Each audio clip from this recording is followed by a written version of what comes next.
అందరికీ నమస్కారం అమ్మ. ఈరోజు మనం తెలుసుకున్న అంశం ఏంటంటే 9వ తరగతి తెలుగులో మొదటి పాఠ్యాంశమైన ధర్మబోధ అనే పాఠ్యాంశానికి సంబంధించి టోటల్ నోట్స్ చూద్దాం. వీడియోలోకి వెళ్ళే ముందు ఇంకా మన ఛానల్ సబ్స్క్రైబ్ చేసుకొని వాళ్ళు ఎవరైనా దయచేసి సబ్స్క్రైబ్ చేసుకొని లైక్ చేసి షేర్ చేసి మీ ఫ్రెండ్స్కి రిలేటివ్స్ అందరికీ మన ఛానల్ సబ్స్క్రైబ్ చేసుకోమని చెప్పండి. మన ఛానల్ సబ్స్క్రైబ్ చేసుకొని ప్రత్యక్షంగా పరోక్షంగా సపోర్ట్ చేస్తున్న వాళ్ళందరికీ పేరు పేరున ప్రత్యేకమైన హృదయపూర్వక ధన్యవాదాలు.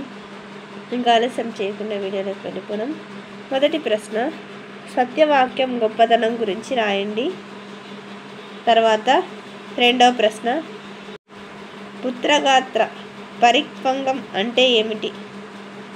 తర్వాత పెద్ద ప్రశ్నలు, క్రింది ప్రశ్నలకు సమాధానాలను రాయండి. పాఠం ఆధారంగా శకుంతల వేదనను మీ సొంత మాటల్లో కవితగా రాయండి. ఇది శకుంతల యొక్క వేదన. తర్వాత పాఠం ఆధారంగా శకుంతల దుష్యంతుల మధ్య జరిగిన సంఘటనను సంభాషణగా రాయండి. శకుంతల దుష్యంతుల మధ్య జరిగిన సంభాషణ. జాగ్రత్తగా స్క్రీన్ షాట్స్ తీసుకోండి అమ్మా. మళ్ళీ చెప్తున్నాను అనుకోద్దండి.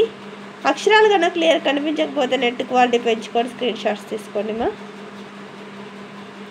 మీ ప్రేమ, ఆదరాభిమానాలు, ఆప్యాయత, అనురాగాలు నా మీద, మన ఈ ఛానల్ మీద ఎప్పటికీ లాగానే ఉండాలని మనస్ఫూర్తిగా కోరుకుంటున్నాను. సబ్స్క్రైబ్ చేసుకుని వాళ్ళు ఎవరైనా సబ్స్క్రైబ్ చేసుకోండి. మూడవ ప్రశ్న, మీరు నిజం చెప్పినప్పుడు మీ తల్లిదండ్రులు కానీ, ఉపాధ్యాయులు కానీ, మిత్రులు కానీ మిమ్మల్ని ప్రశంసించినప్పుడు మీరు ఎలా అనుభూతి చెందుతారు తెలుపుతూ వ్యాసం రాయండి.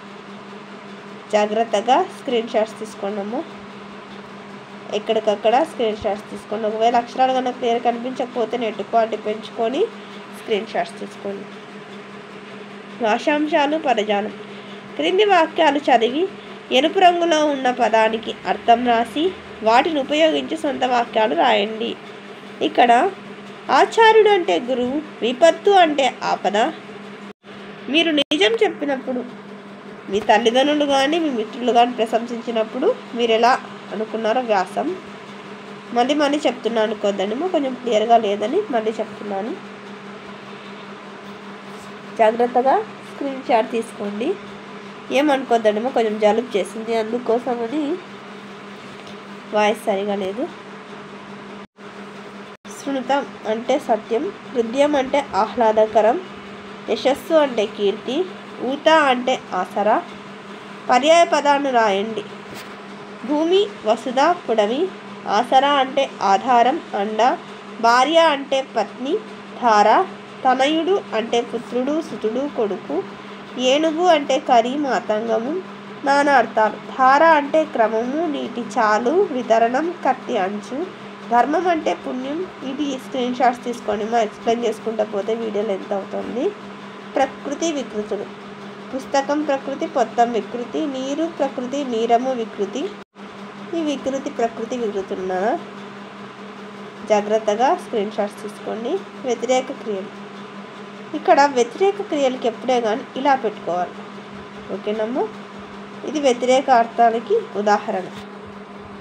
అర్థమవుతుందా? తర్వాత అదే కాల్చి మీకు చెప్పడం కోసం ఇట్లా రాస్తాను. అర్థాలు అయితే ఇట్లా పెట్టుకోవాలి. అర్థమైందనా? తర్వాత వ్యాకరణ అంశాలు. వంతలు ఎల్లా అంటే వంతలు ప్లస్ ఎల్లా. ఇది కూడా స్క్రీన్ షాట్స్ తీసుకోండి. క్రింది పదాలను కలిపి రాసి సంధి పేర్లను రాయండి. అందరికీ ధన్యవాదాలమ్మా. ఇంకా మా ఛానల్ సబ్స్క్రైబ్ చేసుకుని వాళ్ళు ఎవరైనా దయచేసి సబ్స్క్రైబ్ చేసుకొని లైక్ చేసి షేర్ చేసి మీ ఫ్రెండ్స్కు రిలేటివ్స్ అందరికీ మన ఛానల్ సబ్స్క్రైబ్ చేసుకోమని చెప్పండి. మన ఛానల్ సబ్స్క్రైబ్ చేసుకుని ప్రత్యక్షంగా పరోక్షంగా సపోర్ట్ చేస్తున్న వాళ్ళందరికీ పేరు పేరున ప్రత్యేకమైన హృదయపూర్వక ధన్యవాదాలు. అందరికీ ధన్యవాదాలు. దయచేసి నేను మాత్రం స్కిప్ చేయండి.